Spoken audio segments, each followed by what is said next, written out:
नमस्कार, आप देख रहे हैं दैनिक साथी हरियाणा। साथियों, सबसे विकट कोविड काल हो या फिर आम दिन, हमारे बीच कुछ ऐसे लोग हैं जो हमेशा अपने कर्तव्य पथ पर खड़े हुए दिखाई देते हैं। बावजूद इसके काम के अनुरूप इन लोगों को सम्मान तो दूर, बुनियादी सुविधाएं तक नहीं मिल पाई हैं। आज भी लोग देश की मुख्य धारा में ठीक से नहीं जुड़ सके। शिक्षा से लेकर आर्थिक मामलों में भी इन परिवारों को लंबी दूरी तय करनी है। सरकारों के तमाम प्रयासों के बावजूद धरातल पर अधिकारियों की अनदेखी कहें या कुछ और, छोटी छोटी समस्याओं से ये लोग जूझते हुए दिखाई देते हैं। जी, हम बात कर रहे हैं सफाई कर्मचारियों की। इसी कड़ी में शुक्रवार को हरियाणा के रेवाड़ी स्थित लोक निर्माण विश्राम गृह में इन लोगों व इनके आश्रितों पर सामाजिक, आर्थिक व शैक्षणिक अध्ययन के लिए पीएम मोदी का संदेश लेकर राष्ट्रीय सफाई आयोग की राष्ट्रीय उपाध्यक्षा अंजना पवार रेवाड़ी पहुंची। रेवाड़ी के तमाम आला अधिकारियों की मौजूदगी में सफाई कर्मचारियों की ओर से जो व्यथा राष्ट्रीय उपाध्यक्षा के सामने रखी गई, चौंकाने वाली है। इतना ही नहीं, हालात इतने बदतर है कि महिला कर्मचारियों ने शोषण तक के आरोप लगाए। वहीं सरपंचों व अन्य जनप्रतिनिधियों के निजी आवास पर भी काम कराने की शिकायतें सामने आई। अब आपको दिखाते हैं रेवाड़ी पहुंची सफाई कर्मचारी आयोग की राष्ट्रीय उपाध्यक्षा अंजना पवार ने तमाम सवालों के जवाब में क्या प्रतिक्रिया दी। देखिए, सफाई कर्मचारियों की तो बहुत समस्याएं हैं और जो मूलभूत छोटी छोटी समस्याएं होती है, उन समस्याओं से ये लोग जूझते हैं। देखिए, आपको मैं बता दूं कि हमारे देश के प्रधानमंत्री जी इन लोगों के प्रति बहुत ही संवेदनशील हैं, बहुत इनका सम्मान करवाने की कोशिश करते हैं वो हर जगह। और उसका उदाहरण आप लोगों को देखने को मिला होगा कि उन्होंने स्वच्छ भारत मिशन से अपने सर्वोच्च पद की शुरुआत करी, प्रयागराज में इनको सम्मान दिया, बनारस कॉरिडोर जब उद्घाटन करने वो पहुंचे थे तो उन्होंने उसको अपने साथ बिठाकर इनको भोजन किया। देखिए, ये कोई दिखावा नहीं, ये संदेश है उनका देश के हर एक नागरिक को, चाहे कर्मचारी हो, चाहे अधिकारी हो, चाहे बिजनेसमैन हो या आम आदमी हो।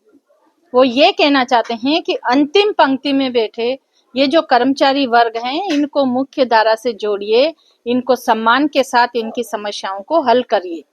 अधिकारियों को, सबको ये संदेश है, इनको सम्मान दिए बिना इनका काम नहीं हो सकता।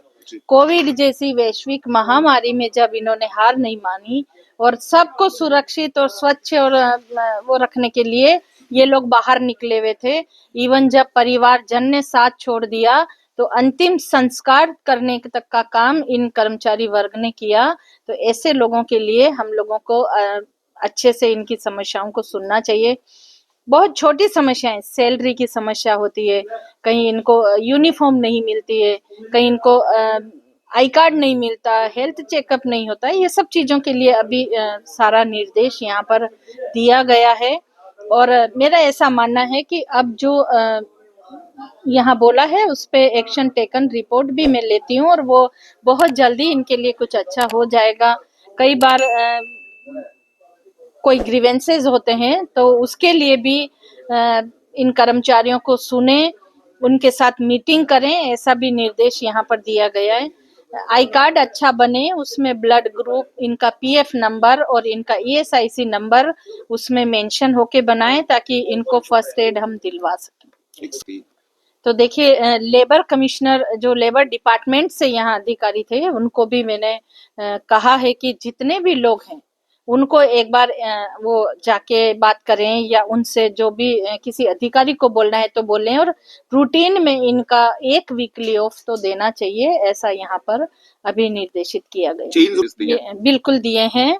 और जो बड़ी संख्या में जहाँ कर्मचारी काम कर रहे हैं तो उनकी अटेंडेंस होती है। अब अटेंडेंस या तो रोड साइड पे या कहीं गार्डन में खुले में कहीं भी करते हैं, ऐसा नहीं होना चाहिए। 2 रूम सेट का चेंजिंग रूम बनाए, एक लेडीज और एक जेंट्स, उसमें पीने के पानी की व्यवस्था हो, इनके विद फैसिलिटीज होना चाहिए, मतलब कि टॉयलेट वगैरह भी इनको हो। कई बार महिलाएं होती हैं कर्मचारी, उनको भी प्रॉब्लम होती है, या कोई अपना लंच बॉक्स लेके आए या तो भी जो भी उनको है, काम करने के बाद में अगर थोड़ी देर वो बैठना चाहें तो वहां पर बैठ सकें, ऐसा होना चाहिए। हाँ, महिला शोषण की बात आई है तो ऐसा अधिकारियों को निर्देशित कर दिया है कि जाके इसकी इंक्वायरी करें, उनका जो भी पेंडिंग पैसा बाकी है उनको सब वो क्लियर कराएं, उनके पीएफ का अगर कोई पैसा बाकी है तो उसको भी क्लियर करवाएं। उनका ईएसआईसी कार्ड नहीं चालू हुआ है तो उसको भी सबको सही करवाएं। इसका मैंने जैसा बोला है कि एक्शन टेकन रिपोर्ट में बहुत जल्दी इन लोगों से लूंगी कि इन्होंने क्या क्या उस पे किया। अब ये सब चीजें ऐसे इशू हैं जो हम लोग पब्लिकली इसको, तो वैसे महिला के सम्मान के हिसाब से हम नहीं उसको बोल सकते हैं, लेकिन अगर इस तरह से कुछ होता है तो उसका भी निर्देशित कर दिया है कि इसकी जांच करें।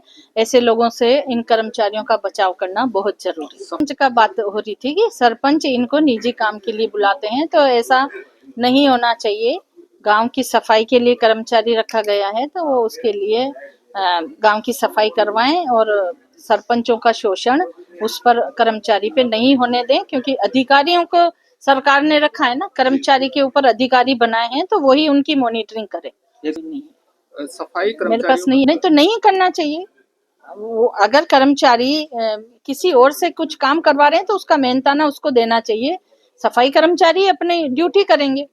पुनर्वास के लिए कि भारत सरकार का एक उपक्रम है NSKFDC यानी राष्ट्रीय सफाई कर्मचारी वित्त विकास निगम, जो सफाई कर्मचारी, मैनुअल स्क्वेंजर्स और उनके आश्रितों के लिए बहुत सारा वेलफेयर का काम करते हैं। उनको उनका स्वरोजगार करने के लिए लोन देते हैं, तो उसके लिए इनको कहा गया है कि इस टारगेट को बढ़ाएं और बहुत लोगों को उनकी बस्ती में जाके कैंप लगाएं, जानकारी दें और इसमें ज़्यादा से ज़्यादा संख्या में उनको लोन के लिए प्रोत्साहित करके इनको मुख्य धारा से जोड़ने का प्रयास करें।